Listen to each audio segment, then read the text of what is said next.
নিয়ম, সংক্ষিপ্ত সত্য সারণী কৌশলের প্রধান যে নিয়ম সেটা হচ্ছে সিদ্ধান্তকে মিথ্যা বানাতে হবে। তাহলে নেগেশন কিউ ফেল নেগেশন আর কখন মিথ্যা হবে? কিউ আর আর এর কি মান ধরলে মিথ্যা হবে? এফ আর ধরলে। এফ দিলে এফ হলে মিথ্যা হবে। আর ইয়েতে তারপরে তার মানে কিউ এর মান টি ধরতে হবে, আর আর এর এর মানও মানও টি টি ধরতে হবে। ধরতে হবে। তাহলে কিউ এর মান এফ যদি টি ধরতে ধরি হবে। তাহলে নেগেশন এফ কিউ এর হবে। মান কি হয়ে যাবে? এফ। আর এর মান যদি টি ধরি তাহলে নেগেশন আর এর মান কি হয়ে যাবে? নেগেশনের মান এফ। কোনো এফ অঙ্কে হবে। যদি কোনো লেটারে যদি নেগেশন থাকে, নেগেশনটাই মূল, এটার মান ধরতে হয়। তাহলে নেগেশনের মান এফ, নেগেশন আর এর মান এফ, তাহলে এফ ভেল এফ এ কি হয়ে যাচ্ছে? এফ হচ্ছে। এফ হয়ে যাচ্ছে।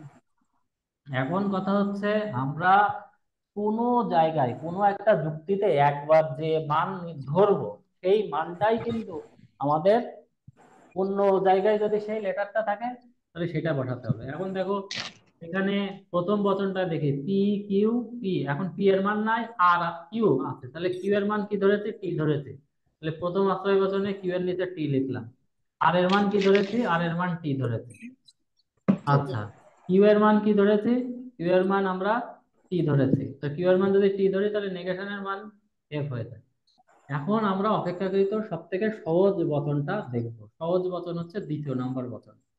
তাহলে এখানে যেহেতু নেগেশন কিউ এর মান এফ হয়ে গেছে, তাহলে আমাদের সবসময় চেষ্টা থাকবে আশ্রয় বচনগুলোকে সত্য বানানো। তো আশ্রয় বচনকে যদি আমরা সত্য বানাতে যাই তাহলে এই নেগেশনের এখানে কি হতে হবে?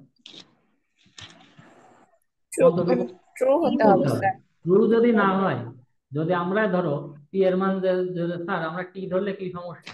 টি এর মান টি ধরলাম, তাহলে নেগেশনের মান টি এর বিপরীত হবে এফ, তাহলে এফ ঢেল এফ এ কি হয়ে যাচ্ছে? এফ হয়ে এফ যাচ্ছে। হয়ে যাবে। ফলস। কিন্তু এখানে ট্রু আমাদের হতে হবে স্যার। আমাদের চেষ্টা থাকবে আশ্রয় বচনগুলোকে সত্য বানানো। তাহলে আশ্রয় বচনকে সত্য সবসময় বানানোর ট্রু জন্য করা।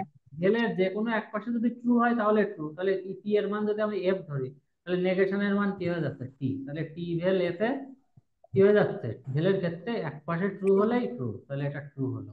তাহলে এই বচনটা পি হলো।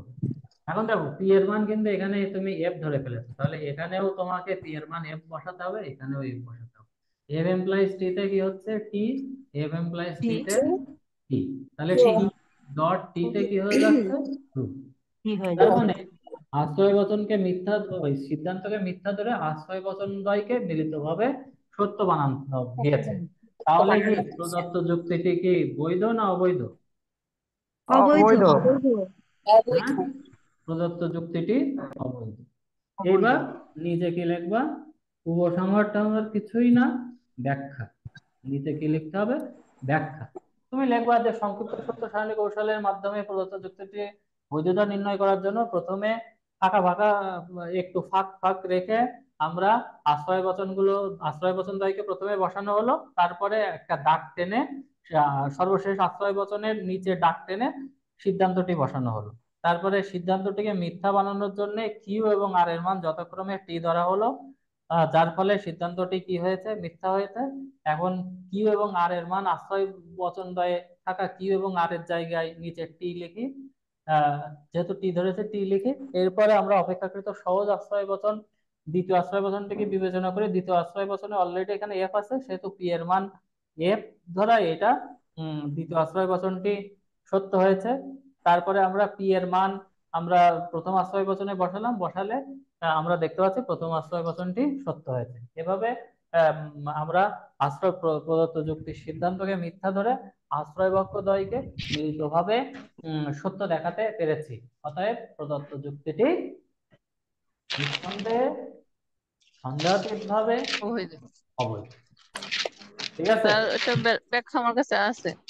আচ্ছা, যাই হোক ব্যাখ্যা তারপরেও আজকে একটু মনে করিয়ে দিলাম। হ্যাঁ, আচ্ছা, এখন তোমাদের কথা হচ্ছে তাহলে তোমাদের সংক্ষিপ্ত সত্য সারণী হলো, তারপরে ন্যায় আকারের বৈধতা অবৈধতা হলো, সত্য সারণীর মাধ্যমে যুক্তিগুলো 17 নম্বরের বৈধতা হয়েছে, তারপরে 19 নম্বরের এ বি সত্য এক্স ওয়াই মিথ্যা হলে বচনটি সত্য মান নির্ণয় করা হয়েছে, যৌক্তিক অর্থে সমমানতা হয়েছে, শত সত্য শত মিথ্যা হয়েছে, 7 নম্বরের সত্য সারণীর মাধ্যমে ন্যায় আকারের বৈধতা অবৈধতা হয়েছে। আগামীকাল সবার জন্য ঘোষণা, আগামীকাল সন্ধ্যা 7টার সময় তোমরা সবাই জয়েন করবে, আমি তোমাদের সবাইকে লিংক দেব। আগামীকালকে আমরা প্রথমে শুরু করব আকারগত প্রমাণ গঠন, তারপরে সত্যমূলক প্রমাণ, শক্তিশালী বিধি, পরোক্ষ প্রমাণ, হ্যাঁ এইগুলো মানক, তারপরে অবৈধতা ব্যাখ্যা, এইগুলো আমরা করব। বাকিটুকু আমরা নেক্সট ক্লাসে শেষ করার স্যার চেষ্টা করব। 7টা না করে স্যার 9টাই করা যায় না? হ্যাঁ হ্যাঁ, না স্যার 7টা না থেকে ক্লাস। 7টার সময়, 7টার সময় আমি আমার 7টার সময় আগামীকালকে আমি ক্লাস নেব। হ্যাঁ, স্যার 7টার আমাদের সময় স্যার 7টায় থাকুক। আগামীকালকে, আগামীকালকে 7টার সময় তোমাদের সবার ক্লাস হবে। আমি সবাইকে সবাই প্রস্তুত থাকবে। আগামীকালকের ক্লাসটা কিন্তু খুবই গুরুত্বপূর্ণ, কারণ হচ্ছে আগামীকাল ক্লাসের, আজকে তো মোটামুটি টেবিল রিলেটেড, তারপরে সংক্ষিপ্ত সত্য সারণী কৌশল, তারপরে মান নির্ণয়, যৌক্তিকত্বের সমমান কিনা, আশা করি যে এই অঙ্কগুলো তোমাদের যে যার যেখানে একটু সমস্যা ছিল সেগুলো সমস্যা সলভ হয়েছে। আগামী ক্লাসে কিন্তু কঠিন যে অঙ্কগুলো আছে, যে আকারগত প্রমাণ গঠন, তারপরে হচ্ছে প্রাকল্পিক প্রমাণ গঠন, তারপরে হচ্ছে পরোক্ষ প্রমাণ গঠন, মানক, তারপরে অবৈধতা বৈধতা, যতদূর পারি আমি আগামী ক্লাসে 7টার সময়। হুম, না, তাহলে আমাদের তো অনেক করতে বাকি রয়েছে, ওগুলো একবারে করাই দেবেন কোনটা একসাথে। কোনটা? আমাদের তো মানব আমাদের তো মানকের অনেকগুলো বাকি রয়েছে, সব কি একবারে করাই দেবেন?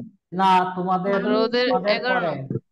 শোনো, তোমাদের যাদের আছে তোমাদের সাথে আমি মেবি তোমাদের যাদের একটু ওই অবৈধতার ওইগুলো করতে হবে, ওগুলো আমরা আগামী তোমাদের এই ক্লাসের পরে, একসাথে ক্লাস হওয়ার পরে তারপরে তোমাদের নিয়ে আমি বসবো। ঠিক আছে, তোমরা 7টা থেকে থাকবে, আর তারপরে তোমাদের নিয়ে আমি আর পরে বসবো। ঠিক আছে। জি স্যার, সমস্যা নেই। হুম কালকে তাহলে পরে বসে আসছে। হুম। তাহলে আজকে অনেক দিন পরে তোমাদের সবাইকে একসাথে পেয়ে খুব ভালো লাগছে। হ্যাঁ, যাই হোক, খুবই ভালো লাগছে যে অনেকে তোমরা ক্লাস শেষ হয়ে গেছে, তারা আসছো। বিনা, ভালো আছো?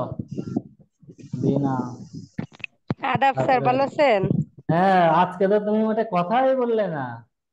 বিনা, নিশা, হ্যাঁ, রুম্পা, অভিজিৎ, মনি স্যার, মনি, অনেক লোক দেখে ওরা ভয় পাইছে। তো হ্যাঁ, তোমায়া। যাই হোক, তোমাদের সবার পরীক্ষা কেমন হচ্ছে তাই বলো। পরীক্ষা সবার কেমন হচ্ছে? জি স্যার, আলহামদুলিল্লাহ ভালো। আচ্ছা, স্যার তাহলে পরীক্ষা তো ভালো হচ্ছে, কিন্তু এই টিনের হিটে তো সব ভুলে এ যাচ্ছে। সবাই বলতেছে যে চারতলায় সিটি কলেজের টিনের চালে পরীক্ষা দিতে দিতে অসুস্থ হয়ে যাচ্ছে সবাই। এমনি কিছু করার নাই, কষ্ট করে পরীক্ষা দাও। আর এমএম কলেজে যারা পরীক্ষা দিচ্ছে তারা এসি রুমে বসে পরীক্ষা দিচ্ছে। আচ্ছা, শোনো, তাহলে তোমরা এখন আর সময় নষ্ট করো না। তোমরা সবাই এখন মোটামুটি পড়ালেখা করতে থাকো। ক বিভাগের প্রশ্নগুলো করো। হ্যাঁ, ক বিভাগের প্রশ্নগুলো করতে থাকো। আর ক বিভাগের প্রশ্নগুলো ভালো করে পড়তে থাকো।